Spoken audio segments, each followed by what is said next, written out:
Okay. Good morning to all of you. Is my audio clear? Yes. Okay. The video is visible. My desk, writing desk. Okay. So let us now continue our discussion. We already, we have seen in the last lecture that how the processor assembly language programming looks like. If you look into this, we have discussed these things, that in assembly language programming how the instructions are formatted, even though this is not a standard format. I just wrote it to ensure that you can understand that what are the different fields. We have instructions or mnemonics, then operands, the data, and sometimes we can also give options. Okay. Now, the division of these fields may vary depending on the architecture we are talking about. Okay. But every assembly instruction is divided, and when the instruction comes from the processor, from the memory to the processor, it goes through several stages. Okay. Now our objective is to basically open up those stages and see that how actually it happens. Okay. So if what we will do now, we will start a new topic that is called instruction set architecture.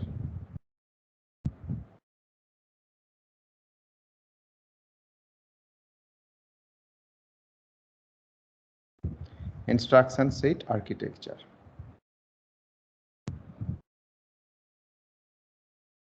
or ISA. We have already started looking into the instruction set of 8085 processor, 8-bit processor in our laboratory part. So hand in hand, we shall also understand that how a generic instruction set architecture looks like. Okay. Now, we should understand certain terminology when we talk about instruction set architecture. These terminologies we shall introduce now. Okay. The first one is memory locations and addresses.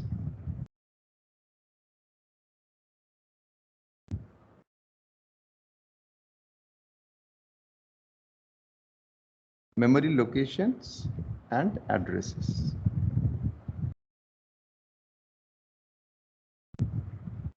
So how do we represent the memory and how the memory locations are identified? We must know it, because this will be useful for implementation purpose. So what do we understand by memory? Memory, it consists of many storage cells. Each storage cell can store a bit of information. Okay. And this bit can be either 0 or 1. However, you know that a single bit represents a very small amount of information. Therefore, bits are, seldom they are handled individually. Often they are handled in a group, because a single bit doesn't make much sense. So then we talk about groups, whether we can group them arbitrarily or there is any such logic or there is any such rule. So the usual approach is to deal with them in groups of fixed size. It can be 8 bits, 16 bits, 32 bits, but it's a fixed size. And so if you have a group of n bits, a group of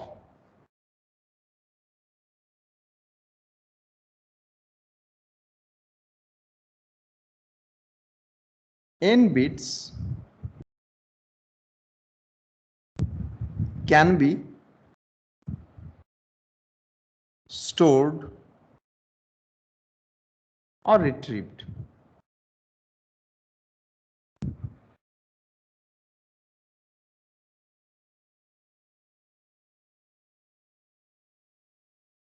In a single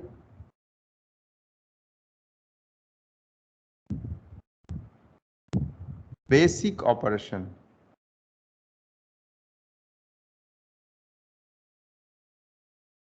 Now you know that when I'm talking about single and basic operation, it can be a transfer of group of bits from memory to the processor, or from processor to the memory, or from processor one location of the processor to other location, or we can do some operations like addition, subtraction. Okay.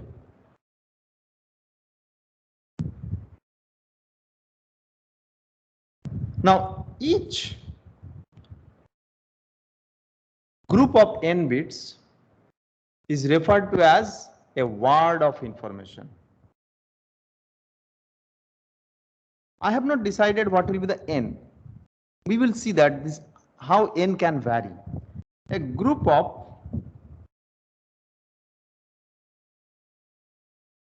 n bits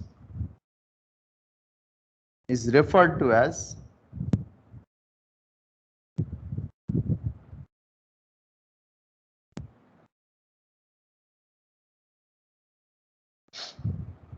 word.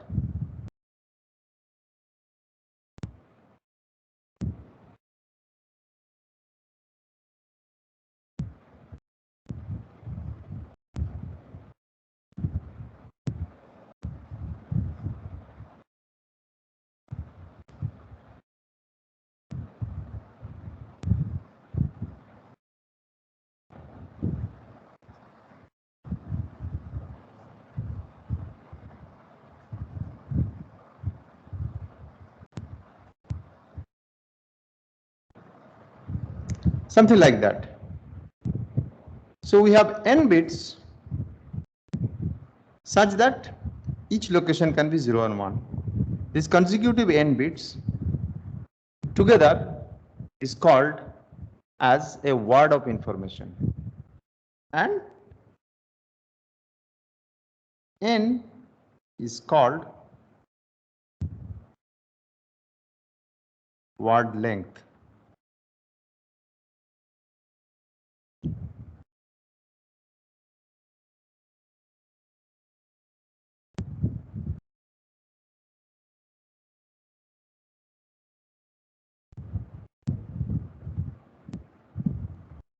So now we can assume what will be the value of n. In modern computers, the typical word lengths vary.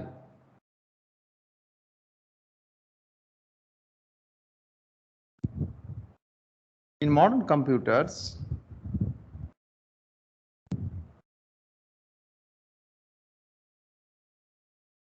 word lengths typically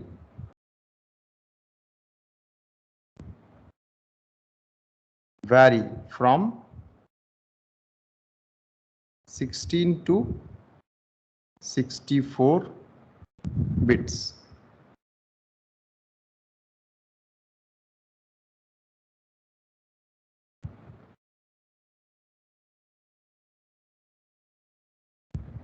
That means if the word length of a computer is 32-bit, a single word can store a 32-bit signed number or 4 ASCII encoded characters, and each character occupying 8 bits.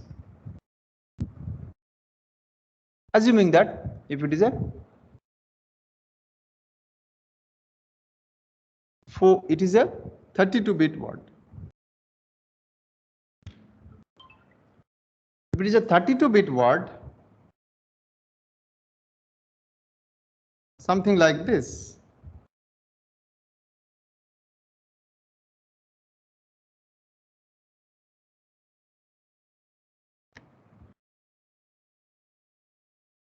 B31, B0, B1, B30 dot. So we have 32 bits.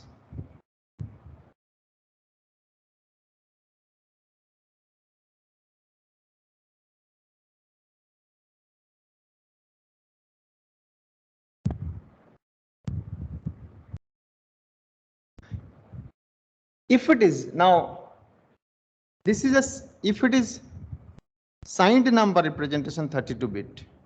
If it is signed number representation of 32-bit, this bit becomes the sign bit. If it is 0, it means positive number. If it is 1, it is negative number. So it's a kind of a signed integer representation.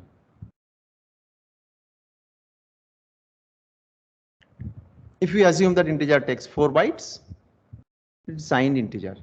Now the same place can be used to store 4 ASCII characters. The first 8 will store the first ASCII character, second 8 will store the second ASCII character, third 8 will store the third ASCII character, and fourth 8 will store the fourth ASCII characters. Okay. And each word contains 4 such ASCII characters. So often what we require, we need to access these, 1 byte separately. That's why, because I can store this 32-bit can be used to store an integer, or a 32-bit can be used to store 4 ASCII characters. You may say that why I shall. Now there is some question arises. There is some question that arises. Let me explain this with some example. Let's assume that we have a space like this, and each location is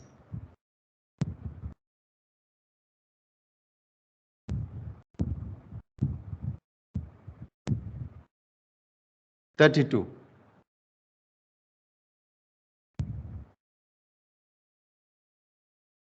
And we have such 0 to k minus 1. So that means k locations. Now, in the first case, if we store k integers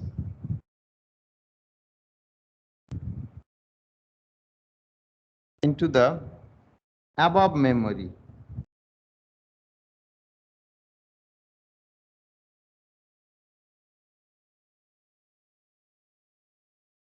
this is basically k into 32. The size of the memory is k into 32 locations, or bits in terms of k locations. Every location is 32 bits. This is k into 32 bits. Now, if we store k integers into the above memory, we occupy the whole memory. Happy, no problem. And if your Data bus, let's assume that this is the data bus.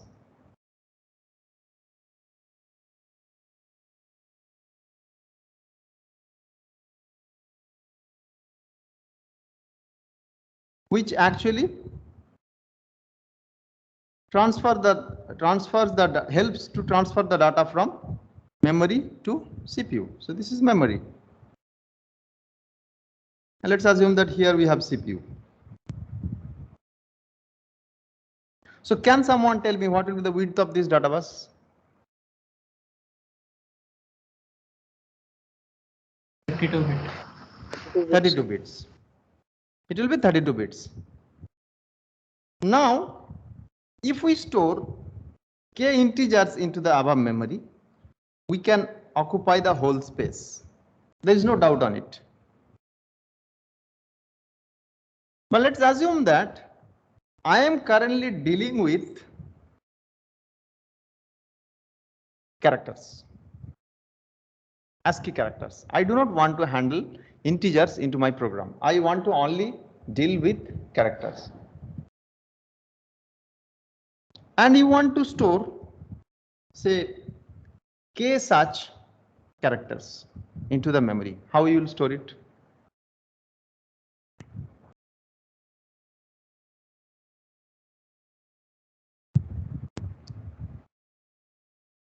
If you, because every location contains 4 bytes, but the location is word addressable.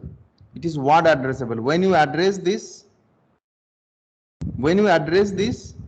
first of all, you have k location. So how many bits are required to address a location? Can someone tell me? We have k locations. K addresses. Log K. Log k. So log k. Log base to k. These many bits are required. If you want to make it simplify, just make it 0 to 2 to the power k minus 1, then it will be k. Okay. Number of locations, if it is 0 to 2 to the power k minus 1, then it will be k. But since I have already taken that number of locations k, it has to be log k. Okay. So log k bits are required to uniquely identify one location. So one address size is log k bits. Now, if we want to store,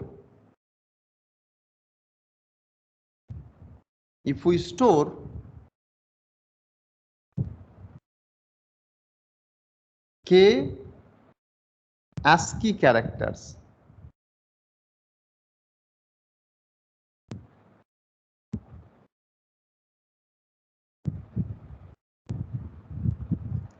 in the above memory,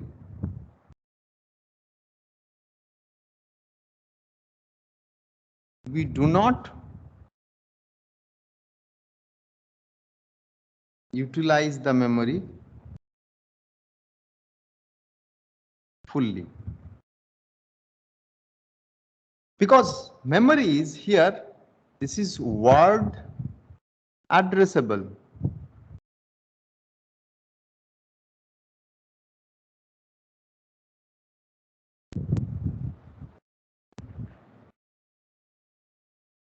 It is word addressable. You can only access one word. You don't have the word boundaries, byte boundaries inside a word.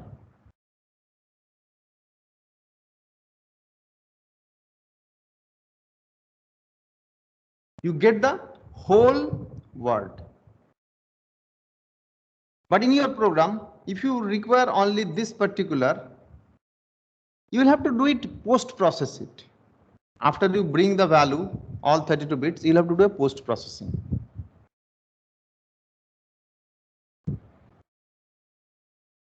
The problem here will be, if you would like to store it, you can read it, but while storing a particular character, you cannot store only 1 byte.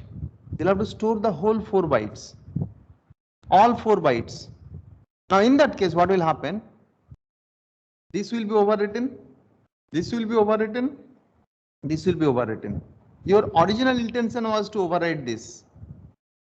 But because it is word addressable, you'll have to write the whole word, and the old values into these locations will also be lost, which you do not want.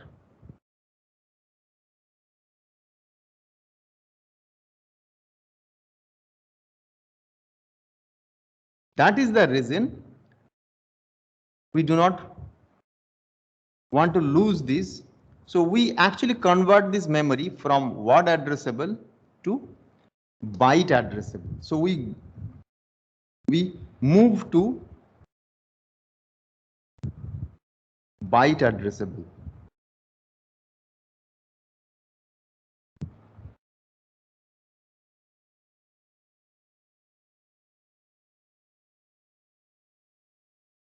So we call it byte addressability. We need to explore the possibilities of byte addressability. So we have three basic information quantities to deal with now. Bit, then byte, then word. We know the relation between bit and byte very well. We know that 8 bits make 1 byte. 8. Here, this relation is architecture dependent. This can vary from 16 to 64.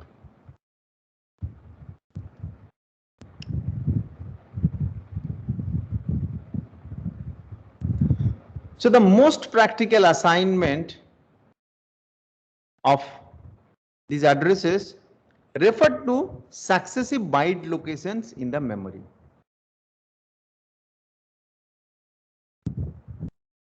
So what do you do?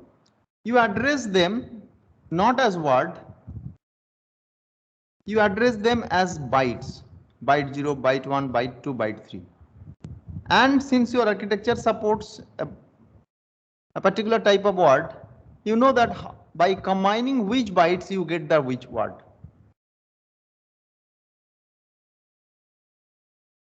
So byte locations have addresses, sequential addresses, 0, 1, 2, 3. So you have now the byte locations will be sequential and word locations will be also sequential but skip sequential. Okay.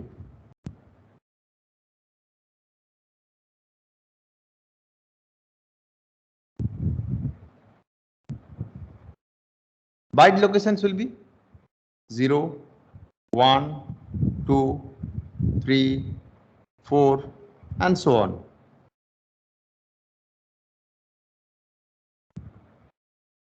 Now, if the word length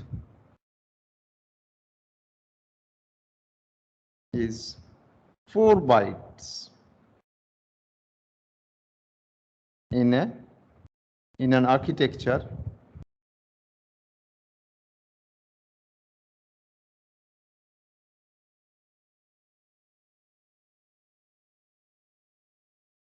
successive words are located at addresses 0, 4, 8, 12, and so on, with each word consisting of 4 bytes. So we are talking about byte addressability. So every location, every byte is addressable. In case of word, locations are decided by this. If the computer is of 32-bit computer architecture, it's a 32-bit memory architecture.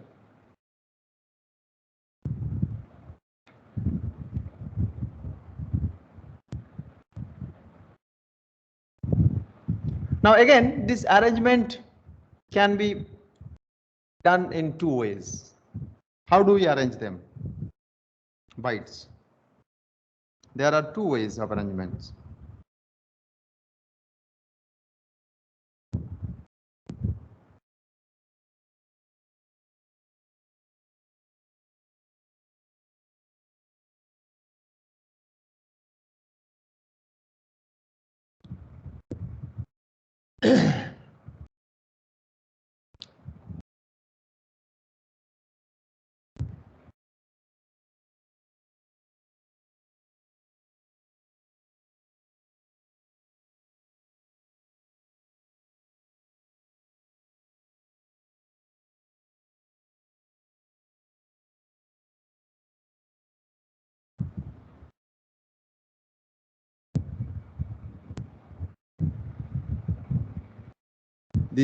These are word addresses. Say for the sake of simplicity, I am writing that there are 2 to the power k bytes. Okay, so I am now giving the word addresses like this.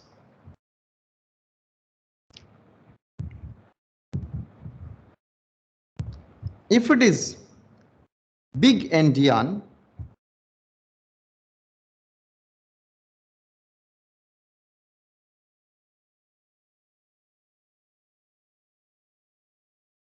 assignment, then the bytes are addressed like this. 0th byte here, the first byte, second, third, 4, 5, 6, 7, to the power k minus 4, to the power k minus 3, to the power k minus 2, to the power k minus 1. So there are total to the power k bytes. Here, if it is little endian,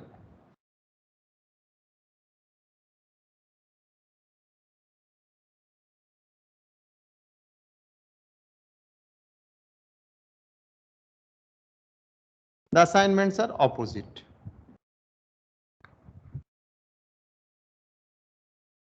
Three, 2, 1, 0, 7, 6, 5, 4. This is there is a slight, arrangement difference only.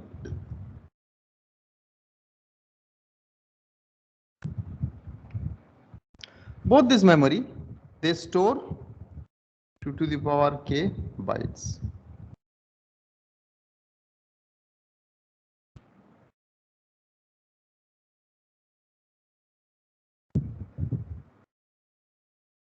So 2 to the power k bytes means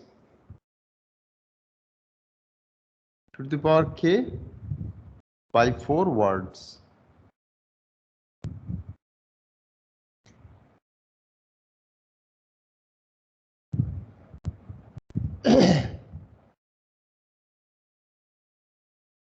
Now, Intel machines, which are very common, and we see these machines available across all segments, we find that they actually use little endian story. That's why if you look into 8085 memory, when we actually talk about storing the address, so Intel uses little endian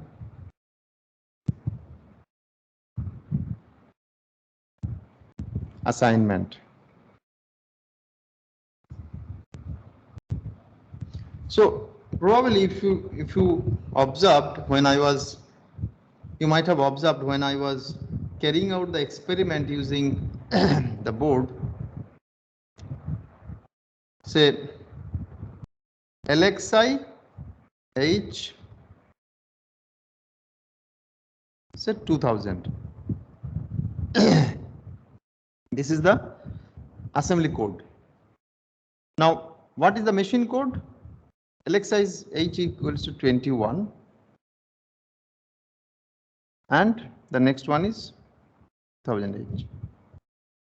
But the memory is byte addressable. So every location is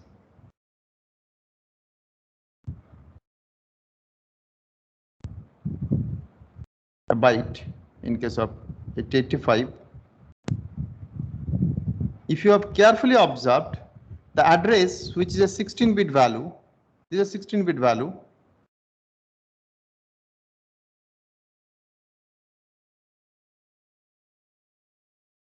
We store the lower part first, 00, then 20.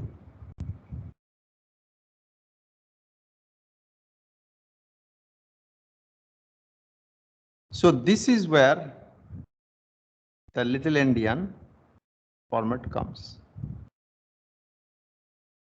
Now this is just a convention. You may ask that why they have done it. They have done it from the beginning. I could not find out any reason. Okay, you can easily design with big endian also. There is no issue. This is just they have followed it in all their designs.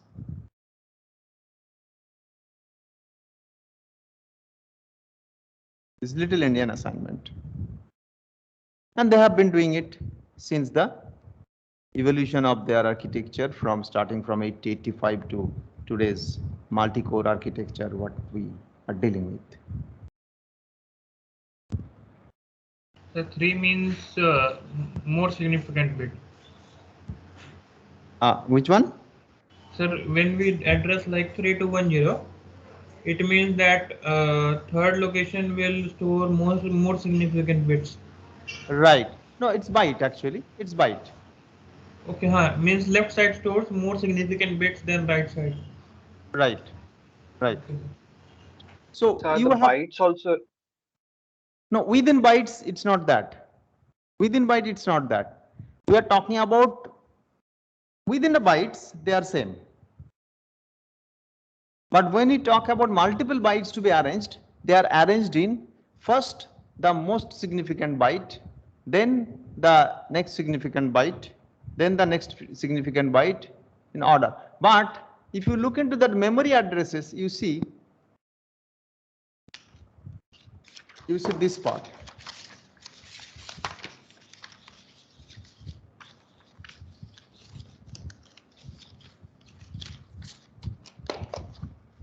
You see this part. The word address is 0 for all 4 bytes.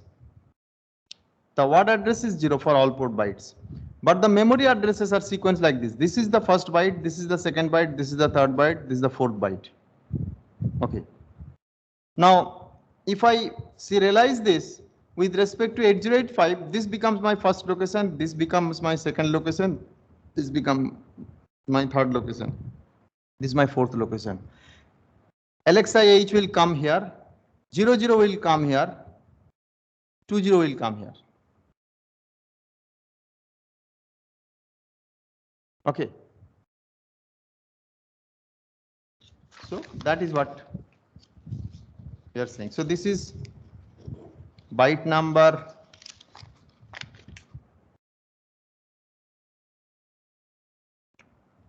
0. This is byte number 1. This is byte number 2, and so on and so forth. This is byte number 3. It goes on. Now, since 8085 is a byte address, there's no concept of word here. One byte is one word.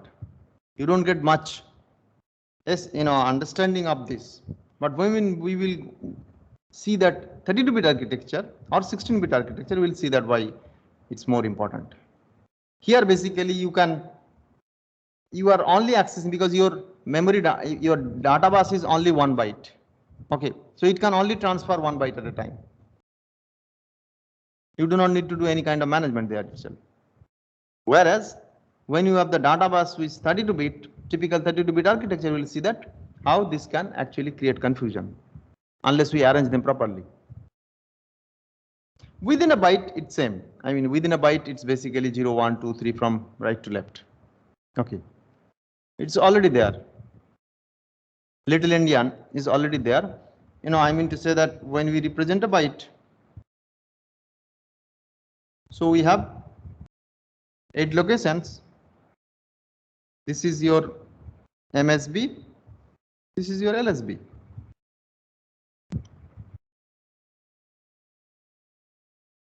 That's a little endian format. So 0 and 7. It's already there.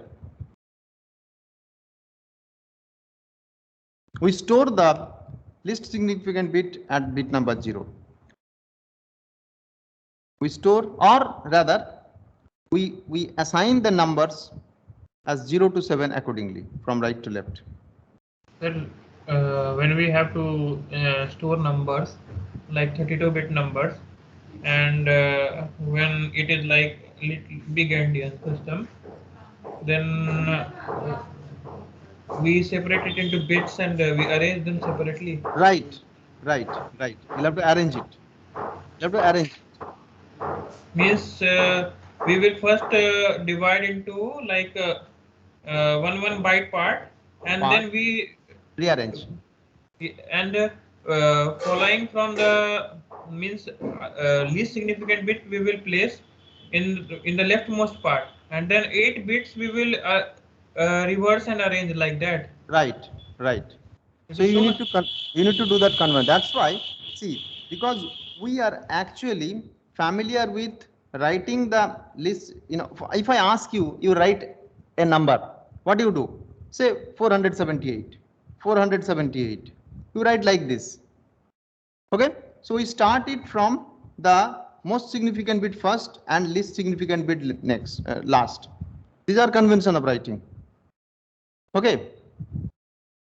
We don't write it 8 first, then 7, then 4. It's 4, 7, 8. This is our standard way of writing. Okay. So if we do like this, we would like to store also like this. We'll also store like this. So that is what basically little endian assignment is done.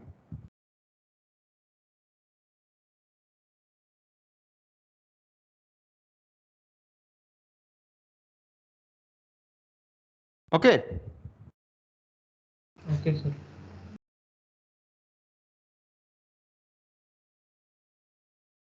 And word alignment is basically you need to ensure that every word address starts from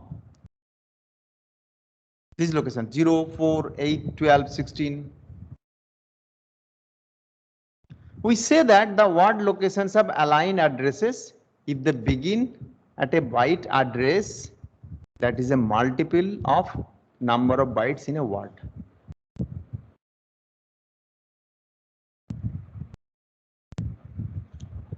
Okay, you can align the words differently, but that will not be convenient. You can all align the words in a different way also, but that will not be convenient. You can start from the second byte onwards. That will not be a convenient way. So for practical reasons associated with manipulating binary coded addresses, the number of bytes in a word is a power of 2. That's why. Hence, so if you tomorrow, if you come up with a machine which is 18-bit machine or 18-bit, that's not a good thing because alignment will be difficult. That's why for practical reasons, we actually design machines which are having words that are power of 2. So hence the word length is 16, that means 2 bytes. Aligning the words begin at byte address 0, then 2, then 4, then 6, then 8. For word length of 64, aligned words begin with 0, 8, 16. See, there is no fundamental reason why words cannot begin at any any arbitrary byte address, but it will be, if you do it, your understanding will be a little bit complicated. It will be making things a little bit complicated, but it is possible. In that case, you can say that words are said to have unaligned addresses. They are not aligned. Some addresses you will not find that they are all starting from the beginning. But the most common cases is to address we align the addresses, which makes obviously accessing the memory operands more efficient. Okay. Now, so we probably by this time we can understand that why we need a kind of alignment. So word alignment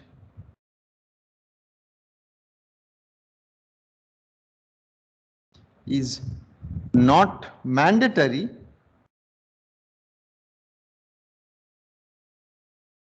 but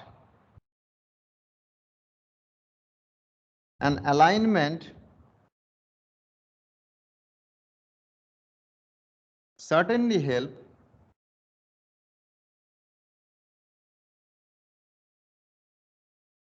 in accessing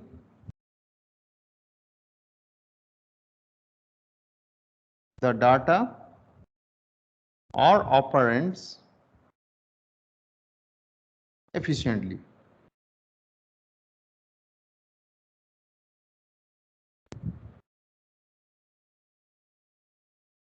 If the words are not aligned,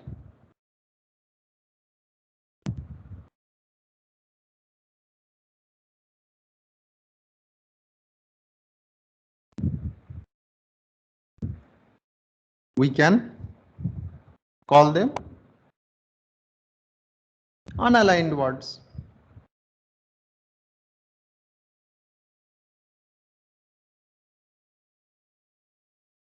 And there is no harm in designing such a machine. There is no harm. No one is actually restricting us not to design such a machine.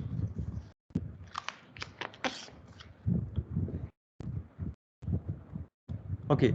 Now, since we have understood that what are the basics of organizing data into memory, let us understand that instruction sequencing. Okay. So we now move on to.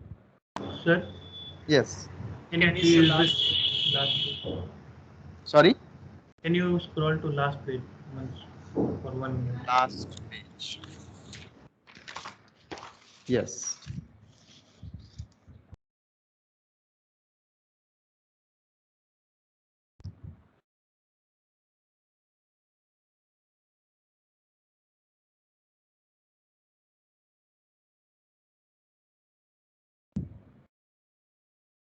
Okay, sir.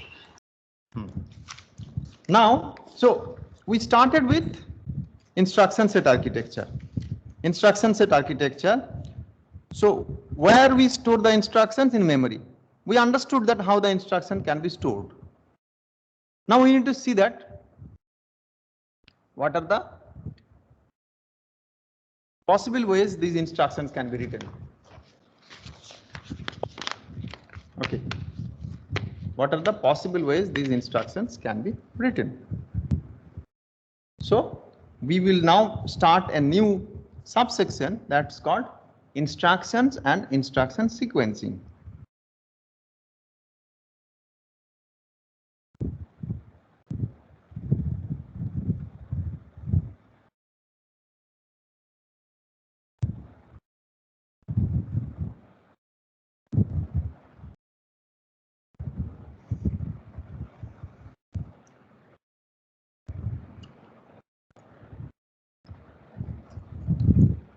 So before I actually start writing up, let me explain certain things. So when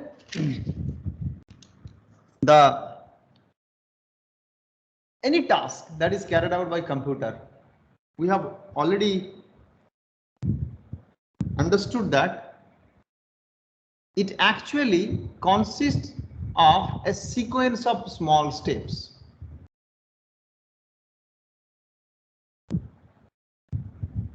For example, you add two numbers, you check some condition, you read some value from memory, you read something from keyboard, you send something to the display for displaying.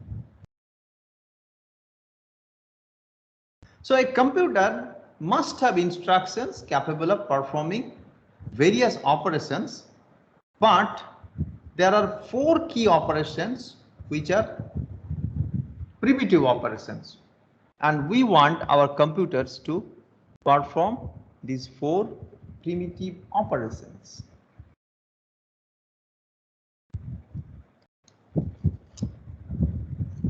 Okay, so can someone tell me what are the 4 primitive? I'm not talking about, you don't say that addition is an operation, subtraction is an operation. Okay, we know that they all come under arithmetic category.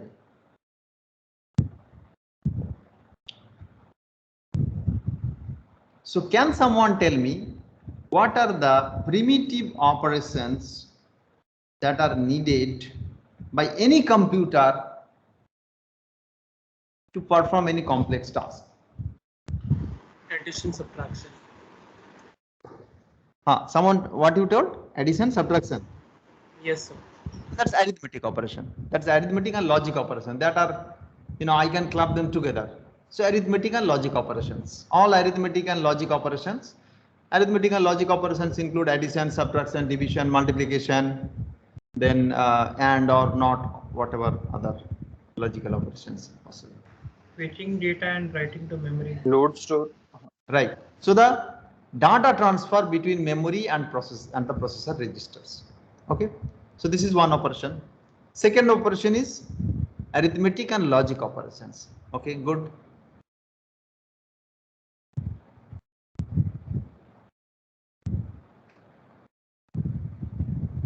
Any other? Output to terminal, like to screen or Right. IO transfer. Standard input output. Right. IO transfer. Input output transfer. Very good. Third one. There is another one operation which is also needed. Possibly, if you have looked into, someone was telling something.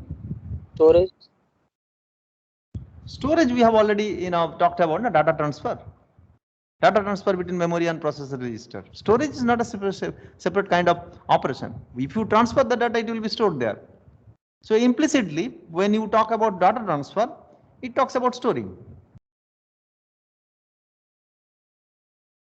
So we have decided about data transfer, we have decided about arithmetic logic unit, or we have consensus rather.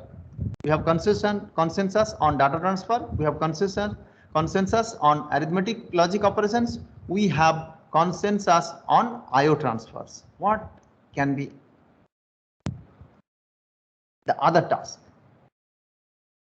Do you think that any other task is needed? If you have actually looked into the instruction set of 8085, I told you in the last lab, please go through that. Probably you could have got some clue.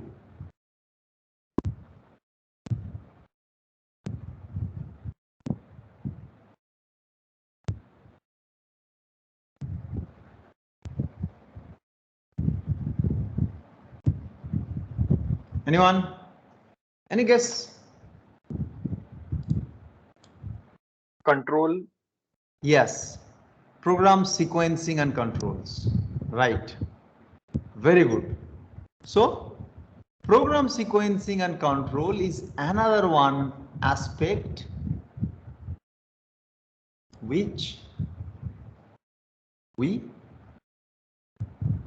cannot ignore.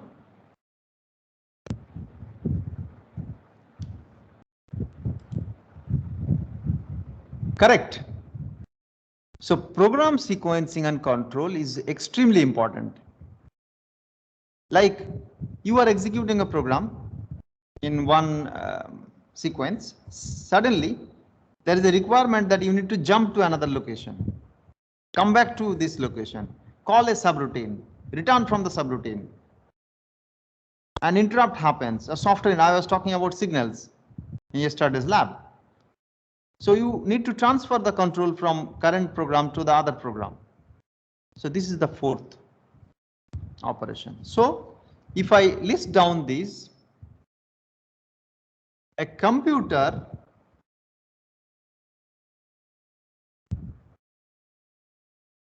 must have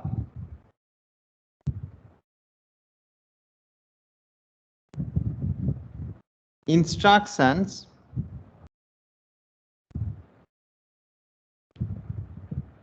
capable of performing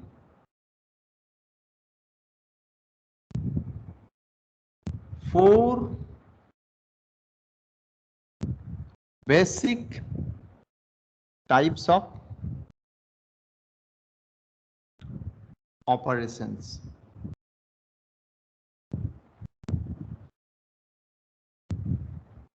Data transfer,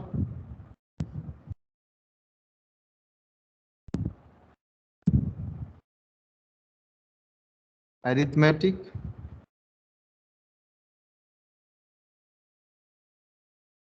and logic, program, sequencing and control, and the fourth one is IO, transfer.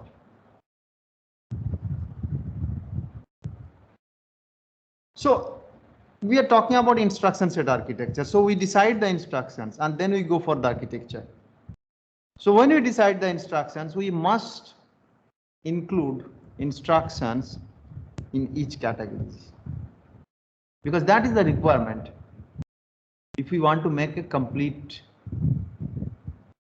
I mean to say that a computer that is,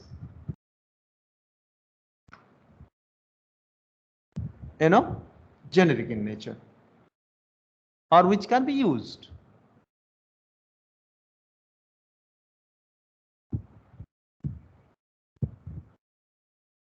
Okay, so these are the four primitive or basic or primary types of operations any computer ideally should support.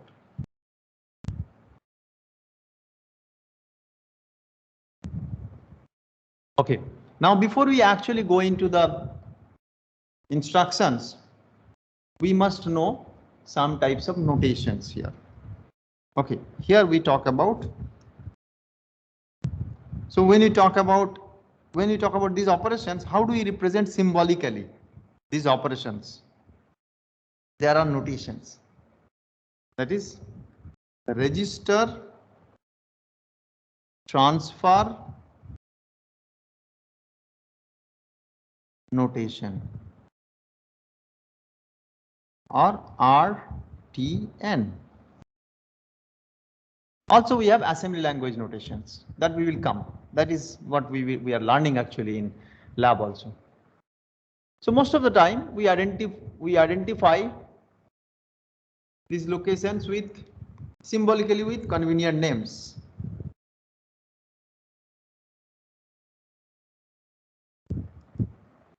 Okay. So like R usually stands for register. Okay.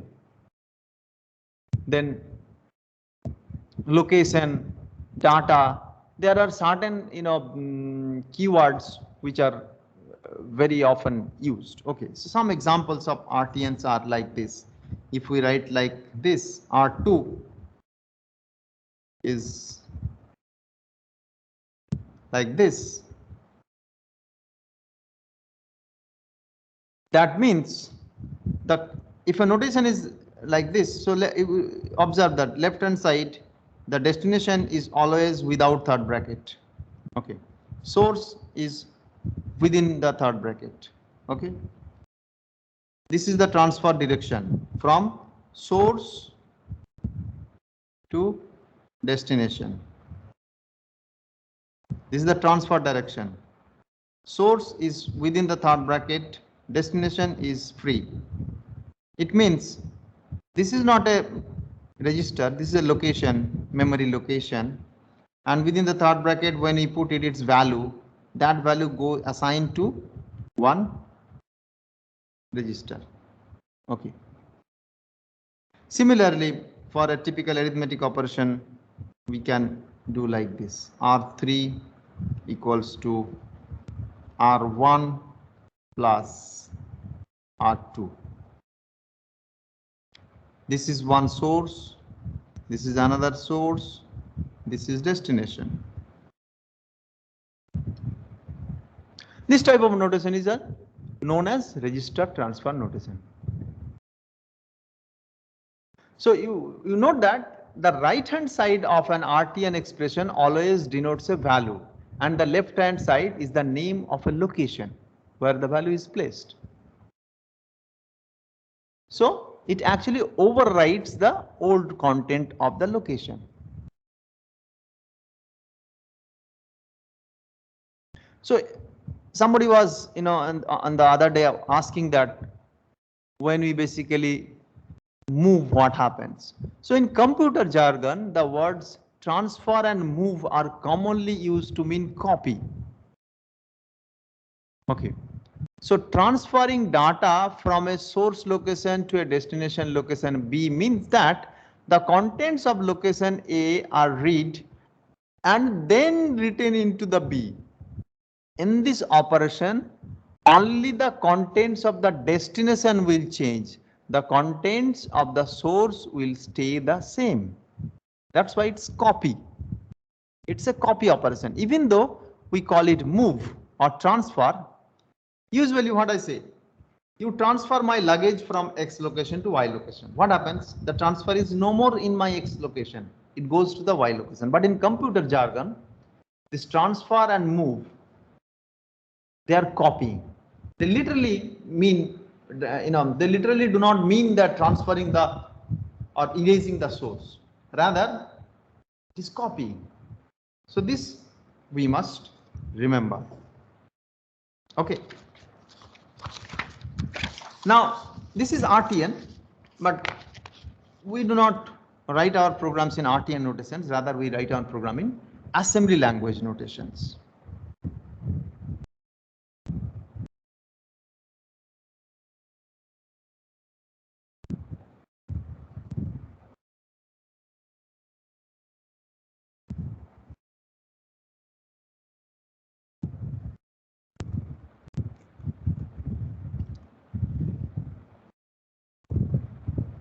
Common notations are like load,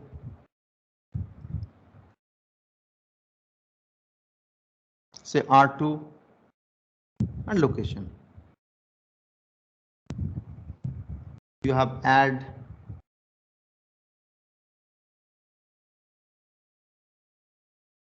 say R4, R1, R2. We can give many other examples.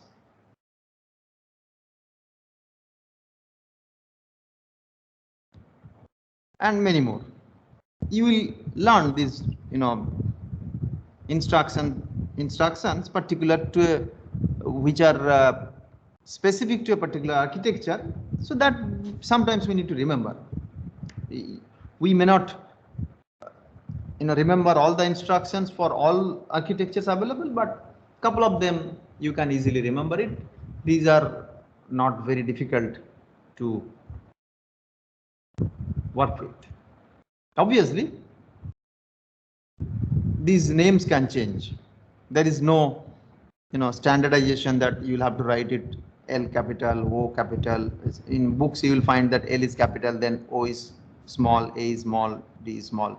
In some books you will only find L. L stands for load. So it is only a notation. Okay.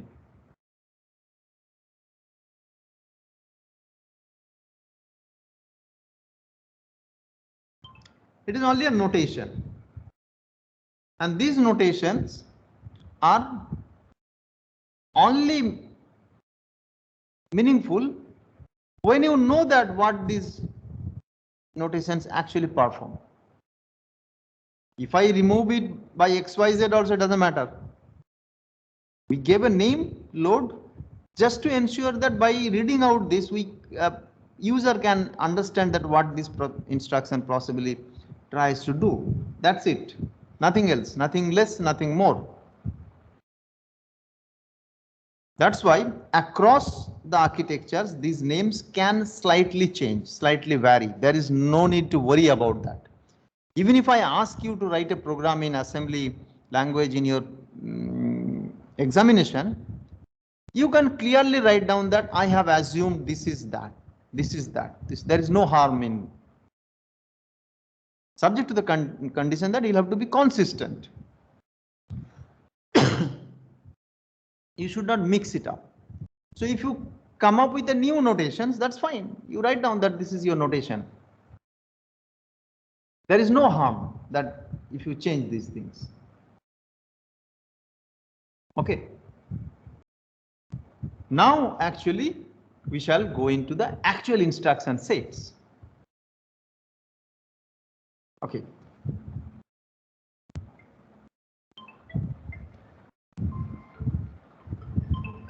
Just a second, I need to probably take this.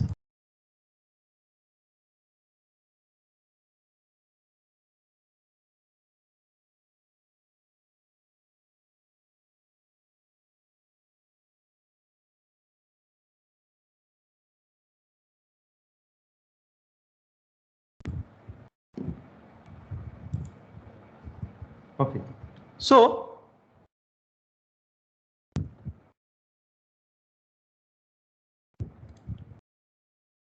now we shall discuss about particular type. We have already understood what are the different types of machine in terms of architecture. Can someone tell me? I mentioned there are two types of machines or computers. RISC and CISC. Yes, RISC and CISC. So we have RISC and CISC.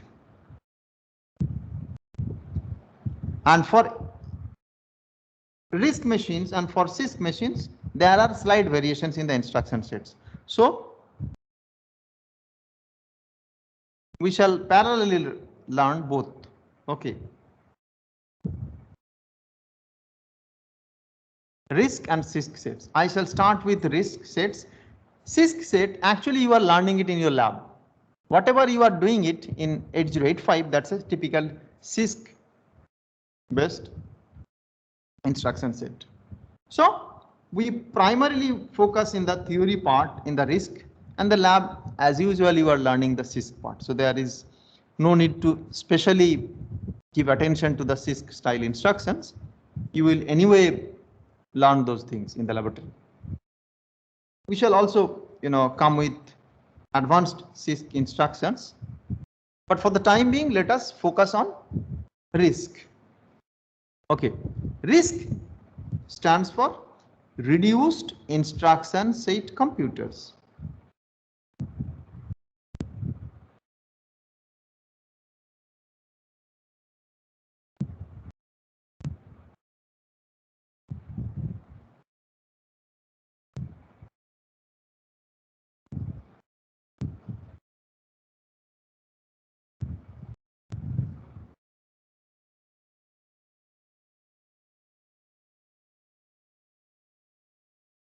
There are certain characteristics. We need to understand this. The two key characteristics of RISC instructions set are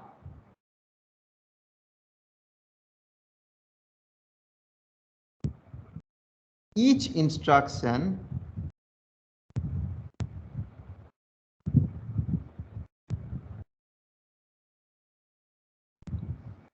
fits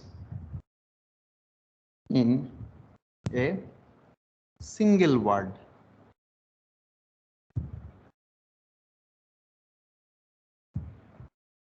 Second one is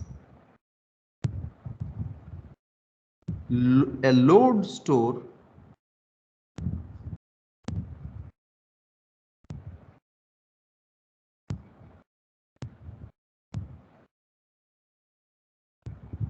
architecture is used.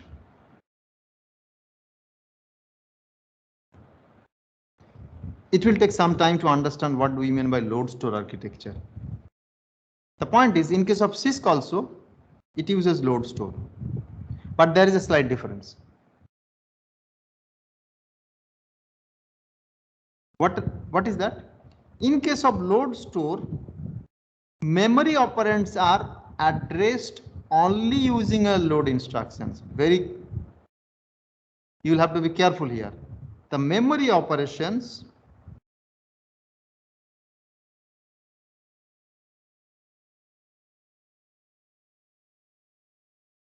are memory operands, rather, this will not be operations, are accessed only using load and store instructions.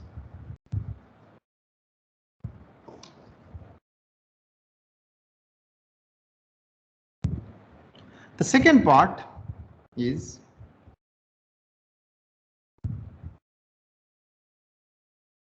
all operands. This is very important. This is the most important difference between a CISC and RISC.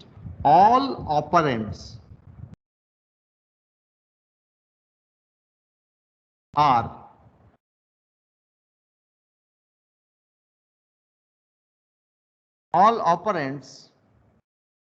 involved in an arithmetic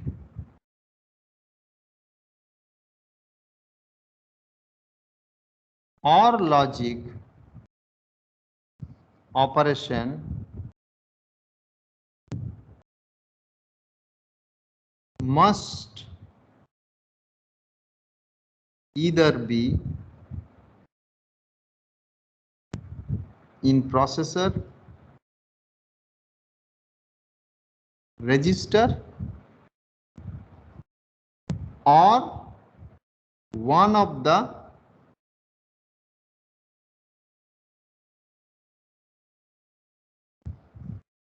operands may be given explicitly within the instructions.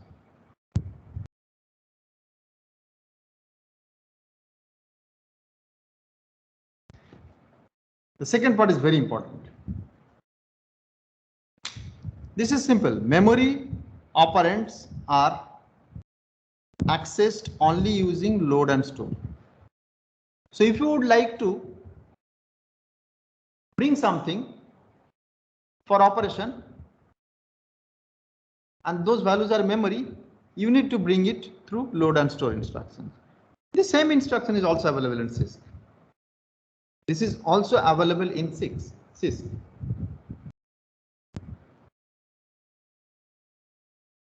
However, in case of RISC, the second constant is more stringent. All operands involved in an arithmetic or logic operation must either be in processor register or one of the operands may be given explicitly within the instruction. Now this is violated in CISC. Can someone tell me that where is this violation, second point's violation happens in CISC with respect to 8085? I have already explained these things in the last lab.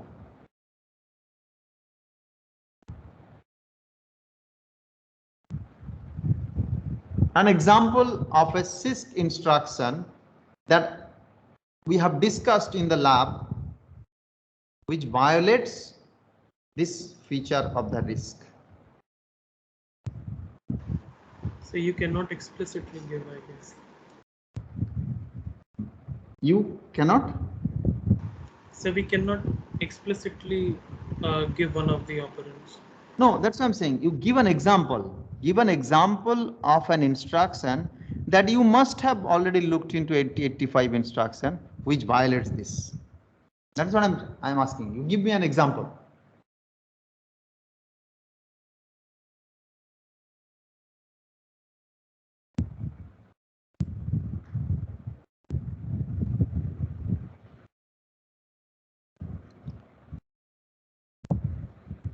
Arithmetic operation.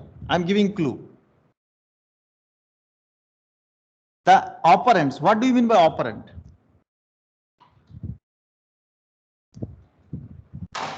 Let me take a separate page.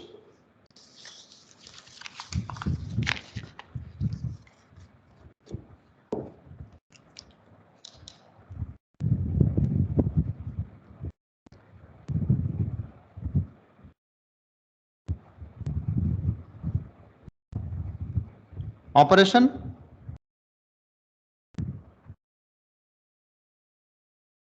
Operands. This is the format. This is the operation. This is the operand. These are the operands. Now this operation can be add or sub or multiplication, addition, whatever. Operands, we are talking about binary operations, let's assume. So you need two operands. So these operands can be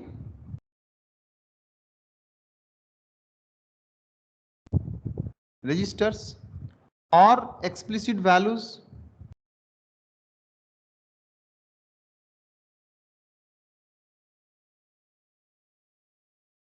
That is what RISC talks about. But I have already discussed in CISC, which actually violates this. In CISC 8085, I want you to tell me that, give me one example of such an instruction that actually violates this.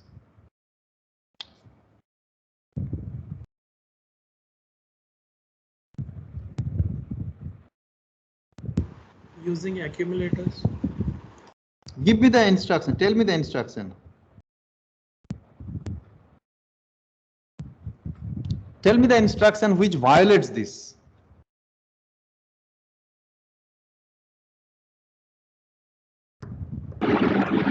Sir, is it Increment by one. like accessing memory? Who is saying what? Dhiren, sir, like add M. Yes. Add M. Exactly right. Add M. What is the meaning of this instruction? It actually does A equals to A plus M. That's it. What about here? In case of RISC,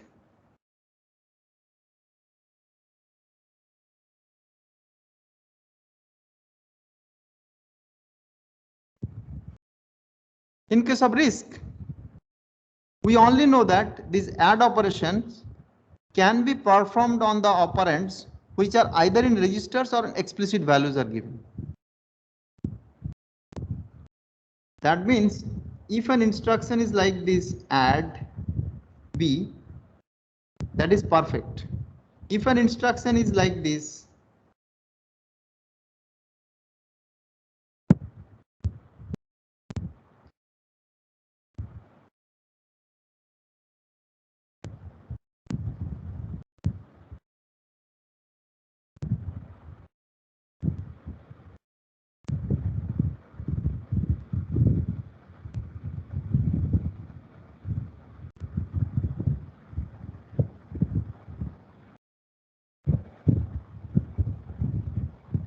Say ADI 45H. ADI 45H, they are perfect.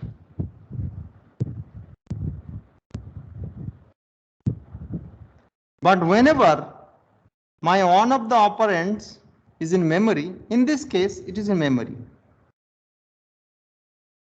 So it actually looks like this. H, L, this. Now H, L, L, they are not the value. H and L, they're pointers basically. If you concatenate the values of H and L, they are not the operand. They are rather the address of the operand. And what address? It's a memory address. So this is the violation. However, these are correct. So not necessarily then in CISC, all instructions are violating this. There are some instructions which violate this. This is a fundamental difference with any CISC machine and RISC machine. Any RISC machine will not support this. They will support these instructions, but they will not support this. There is a reason for that. We will understand that why this is not convenient. I shall come to this point because this is very vital. That why you may ask that what is the problem? There is a problem.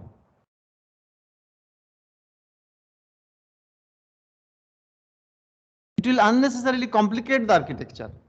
First part is it is unnecessarily complicate the architecture.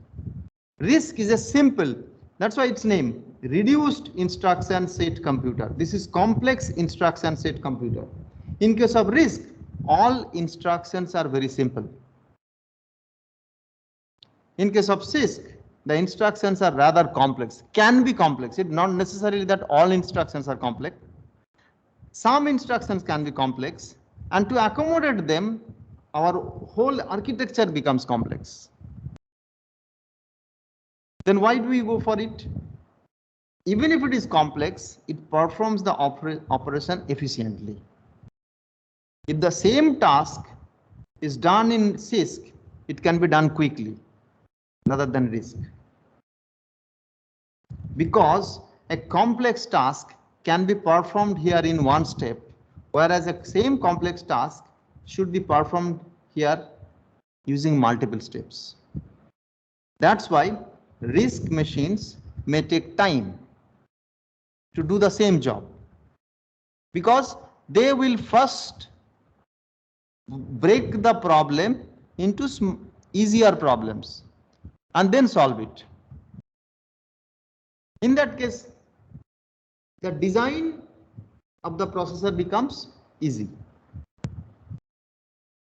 but its output will come later stage. I mean to say it may be delayed. Whereas in case of CISC, the design is really complex because you need to accommodate. I just gave an example. There are hundreds of such examples, complex examples. Okay. And because of this, how the complexity will increase, that we will understand at later stage when we will design the pipeline. When we will design the data path of the processor, we will see that why this is important. Okay, so there is a trade-off that whether you would like to spend more money in the design or you would like to spend less money in the design, but there will be something else here.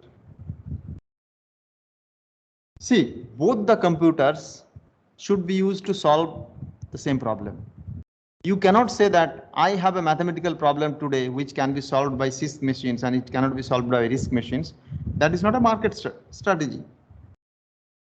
You cannot design a machine which can only solve a certain types of problems.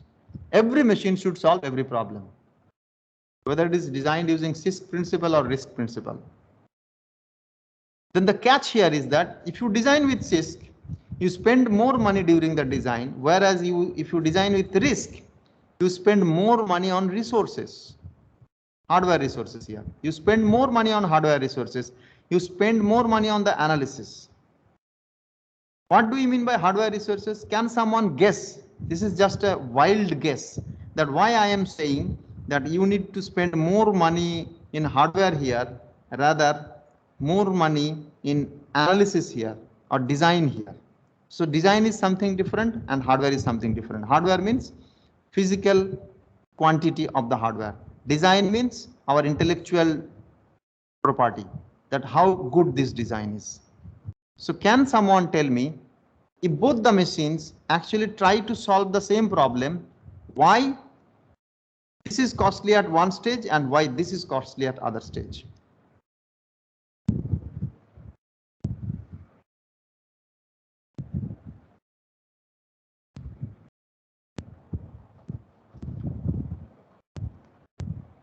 Guess, any guess? Sir, in RISC machines, we need operands to be in the registers.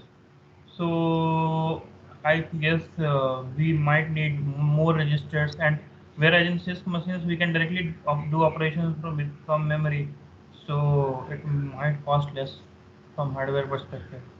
Right. Absolutely right. You are banged on. Thank you, Susan. You are banged on for RISC because we want to minimize that. We need to spend more money in increasing number of registers. And here, what about this?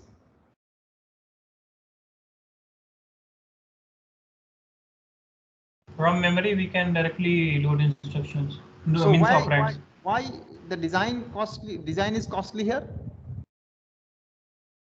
Multiple like paths we have to design. Right. So we need a complex logic here. We need multiple paths. We need to make complex logic. So the overall circuit evaluation time is more here. So human resource time is more here while designing. Okay. So there are two philosophy. One is CISC philosophy, another is we just started these two philosophies. There are many other distinguishable facts about CISC and RISC. Gradually we'll know, but this is one fact which is prudent. RISC, we require more hardware resources leading to costly product. So once the product is designed here, the products which are going to the market CISC, they are cheap. Here design cost is high, production cost is low. Here design cost is low, production cost is high.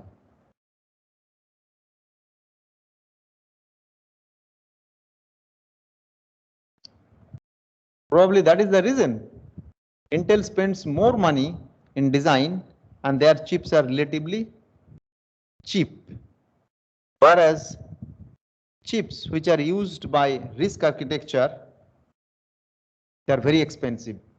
Like Apple used to do earlier, they used to follow this RISC. That's why their chips are very expensive because they are resource sufficient machines. They have lots of internal resources. There are other machines also, RISC architectures. And that's why their business is for only for customers who can spend more money on the chip.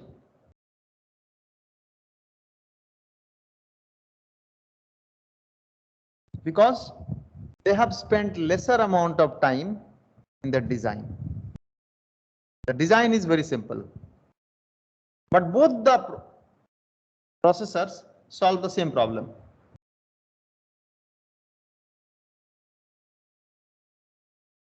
So this is a philosophical discussion, but when we actually go for designing of this RISC processor and CISC processor, we'll understand that how in reality they are happening. Actually, in modern day, you will find there is a amalgamation of CISC and RISC. Okay, even Intel also uses RISC features. So they came with a C-RISC processor, which is complex as well as reduced instruction set. C-RISC processor, which is probably, that's why they are the market leader in producing more number of processors than any other company.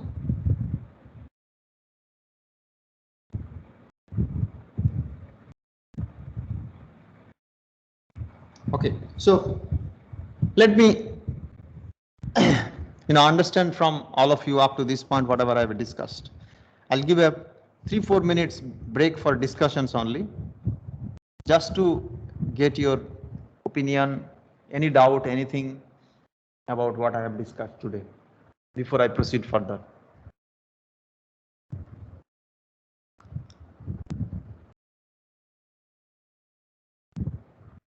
Sir, Yes.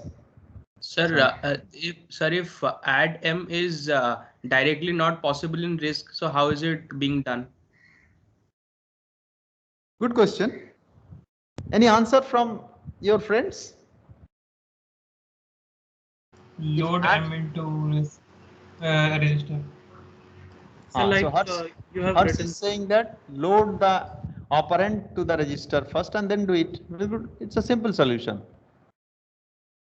Any other alternatives? I think this is the only way. You would like to do add M, and if it is not supported by RISC, what do you do? You first load the value to the register and then do the addition. So that leads to the solution that Sushant gave. Okay. Because you would like to load the value into the register, you need more number of registers. The internal resources are more in RISC, leading to cost, increase in the cost. Because if you increase the number of registers within a processor, that increases the cost because these registers are very expensive. They are not like typical memory because memory is slow. These registers are implemented using static RAMs, SRAM technology, or rather it is directly implemented using flip-flops. Okay, which are expensive. The transistor technology there itself is expensive because we do not want any delay there. Whereas in case of memory, memory is an external agency, external entity. It's not inside the processor. Memory is not inside the processor, outside the processor. And the volume we provide in memory these days, you talk about, when you go for buying a market, you first thing what you do? Okay, I need a i7 processor with 9th generation or 10th generation, but I need 16 GB RAM. When you talk about 16 GB RAM, don't, you believe it or not, when I did my undergraduate in 2001, okay, that time I had the opportunity to work with a machine that has 600 12 KB memory, maximum 1 MB. One of my friends purchased a desktop computer with 4 MB of RAM. We were surprised to say 4 MB of RAM, 2.1 GB of hard disk. What you will do? Are you going to store a movie kind of thing? Now you just think about the evolution happened in 20 years. These days, you store thousands of such movies in a pen drive.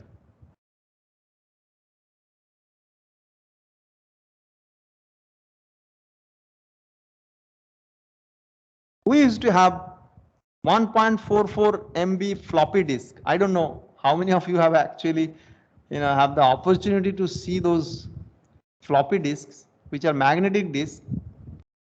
Okay, and there was a drive, floppy drive, earlier available into those older machines where you insert those floppy disks. Okay, and you can store your programs. You can understand the entire capacity was 1.44 MB. If I remember correctly, there were certain standards, 1.44 and one was 1.21 MB. Now within that, you will have to write your C program, store your C program, because your hard disk was limited. You cannot save everything in your hard disk. We have to store these into floppy disk, and next day we go to the lab, we insert them, and then again we know that only 1.44 MB. So you store 5, 6, 10 programs, gone. Your floppy drive is full. And those are on top of it, those are magnetic disks. A rainy season comes, moisture comes, gone. So protecting them was also a big issue. We'll have to keep inside dry bucket, keep on dehydrated, or sorry, so that they do not get hydrated, to protect from them from moisture and all these things. And there was no internet, obviously. We did not have the luxury of storing everything on Google Drive. There were internet, but it was not like this. Okay, and it has evolved a lot.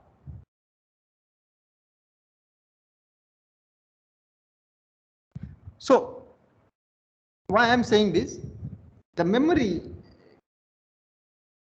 technology has advanced a lot. It has advanced a lot. And due to that only, the availability of memory is huge now. We are talking about in terms of gigabit memory, 10 GB, 12 GB, 16 GB, 32 GB, RAM. We are talking about primary memory. And secondary storage is in the order of terabytes. Okay. I'm talking about at the desktop level. Okay.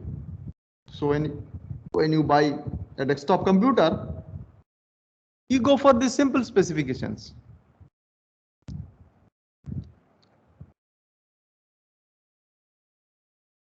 That's because the semiconductor technology has evolved a lot and the production cost has reduced.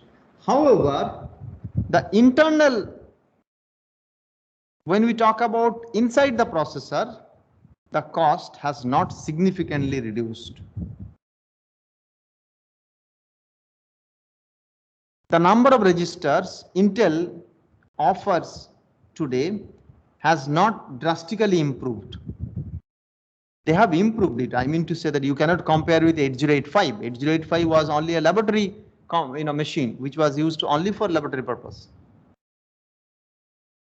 But commercial machines which we have used in those days, okay, I'm talking about the processor.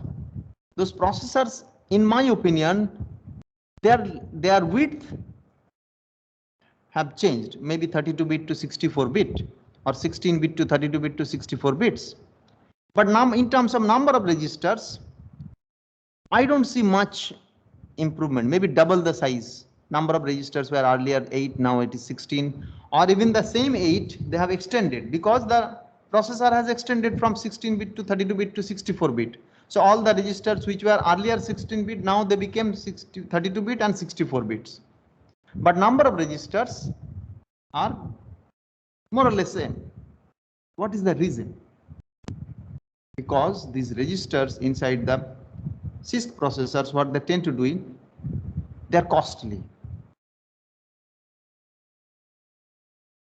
So if you would like to spend more money in the hardware, you go for this. Your chip will be expensive, your design will be cheap. If you would like to less money on the registers, your design will be expensive, your chip will be cheap. Your hardware will be cheap. Hardware will be expensive, design will be cheap. Here, your hardware will be cheap, design will be expensive.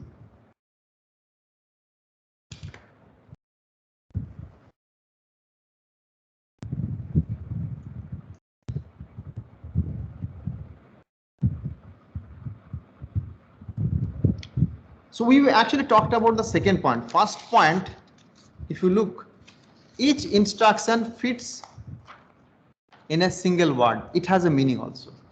Each instruction, this is also very important. We actually discussed last half an hour, we discussed about the second point, load store architecture is used, particularly the second point of the second. However, this one is also very important. Each instruction fits in a single word. Can someone now tell me why?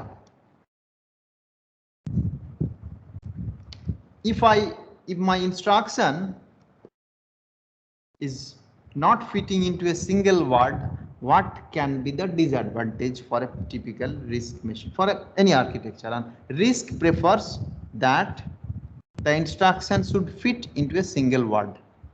Why?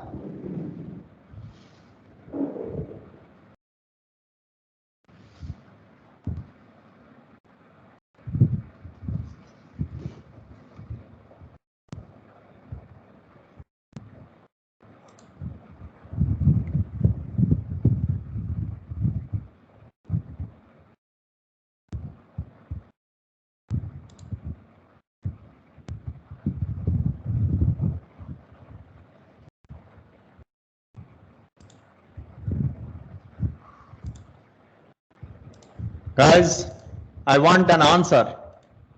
So if we support multi-word instruction, then even single word instructions will take more time because the template is to check for 2 words. Right? You are going in the right direction. Who is speaking? It was Jagdish? Yes, sir. Yes. So, right.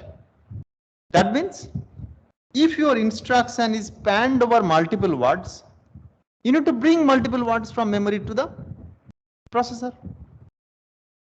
So bringing an instruction from memory to the processor, it's an outside, you are basically communicating with an outside world. See, I am happy as long as I am within the processor because I know that inside the processor, things are smooth. They're very fast. Whenever we go to the outside processor, it takes more time.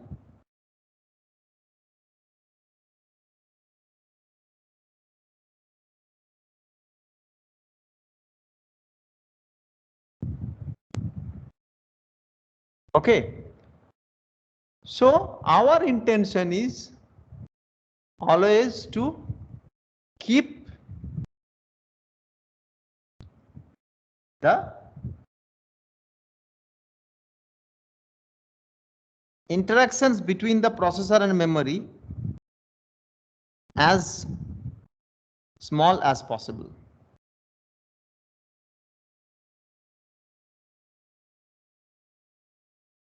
That will help us to reduce the delay. I am spending more time today on these two simple points because these are the founding principles of risk versus CISC. If we understand that, because as I told you at the beginning that we will follow a risk design principle because CISC design principle is really complex. We can probably understand a design principle of 8085, which currently you are using. But that is not being used in modern computers. That's for laboratory purpose. If you would like to know the CISC principle, which is being used in modern multi-core architecture, probably we need to spend 10 years time because Intel has done it over the years of 30 years of research. It has evolved over a long period of time. It's really complex in nature. But obviously, we will know that how the circuit designing is there.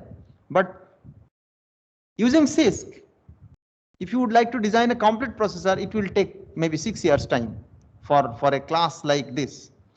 But a RISC-like processor can be designed within the 4-month time period of this class. That's why I'm taking this path.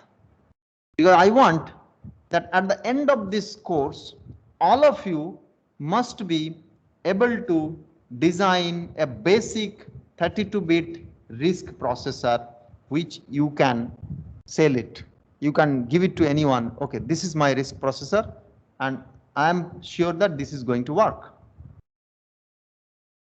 That is my primary objective.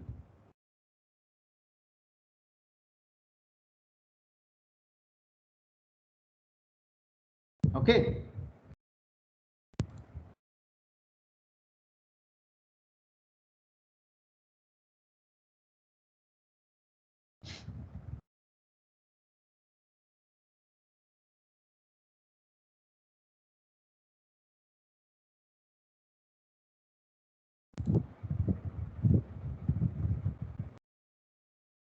Tell me if you have anyone has anything to share.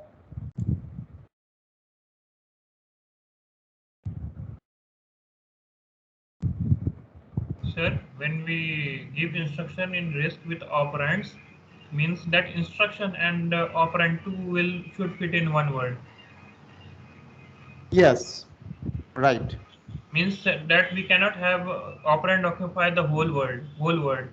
Right, absolutely right. So that's why the size of the operand will be less. In those cases where you explicitly mention the operands like immediate value, then the operand cannot be the whole word. Some portion will be taken by the instruction itself. Absolutely right.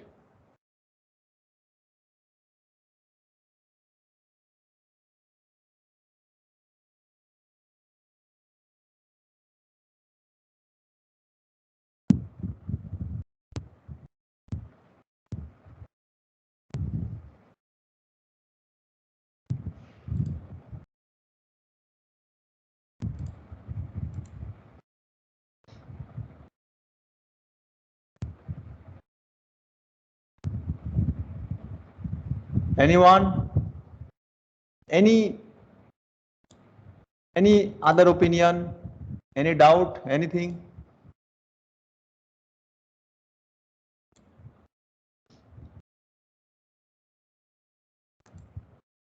Sir, Sir, One by one.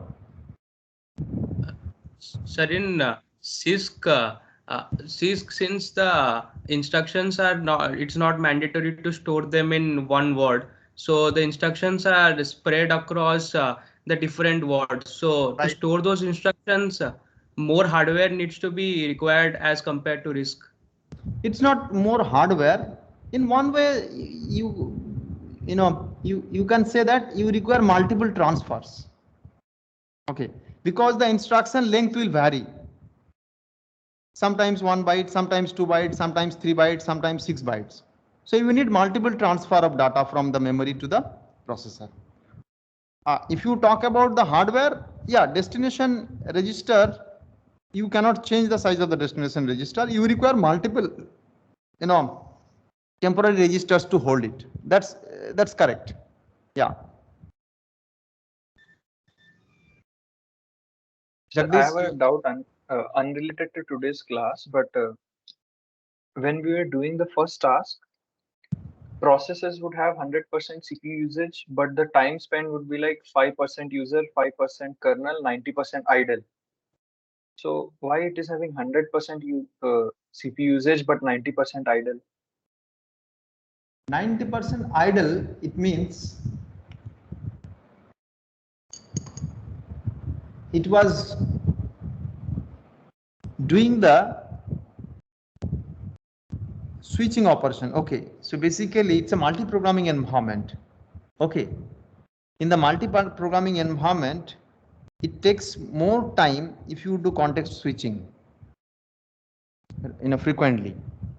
So because your program was running in a loop, while loop, okay, your actual execution was very small, okay, but it was spending more time. So processor, that will be discussed in the chapter when we will talk about the scheduling. We will see that why the scheduling for this kind of processes where basically the operations are very small or tiny operations. However, they are continuously being done. So the kernel switch between the kernel and the user process happens very frequently. So in that case, the idle part for the process is more because it is spending more time with the kernel. It's there is a quantum associated with each and every process. How much time it will be given for the CPU in one instance. So next, once that is over, it will have to go to another process. So that's why the idle time gets increases. Okay, it will be more clear when we will advance further into the course. Okay. Particularly for multi-programming environment, in a multi-programming environment where you have scheduling, it is not only your process which is running, other processes are also running. Okay, so the idle time becomes, you are talking about the CPU job, na? That the CPU.c function you are talking about. Yes, sir. Yes, in that case, in what happens now, it was only a loop, it was doing nothing. Okay, so because it is an infinite loop, so it is continuously within the system, it is never coming out of the system, but the system is continuously switching from your process to other process of the kernel and to other user processes. That's why idle time for your process is very high. Okay, you'll get to know because the quantum is basically very small. Okay, and you get a lot of idle time there itself. It will be clear later stage. At this time you may not be able to understand clearly, but it is part of the switching and part of the scheduling.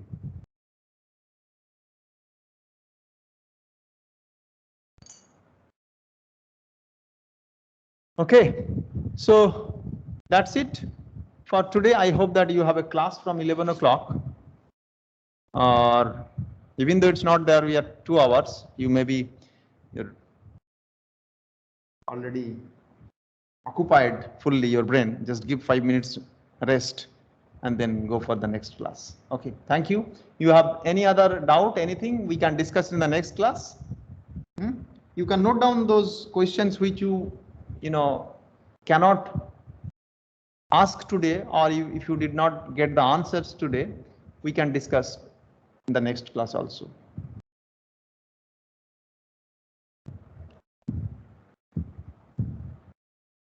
Thank you. Then, okay, bye. Thank you, sir.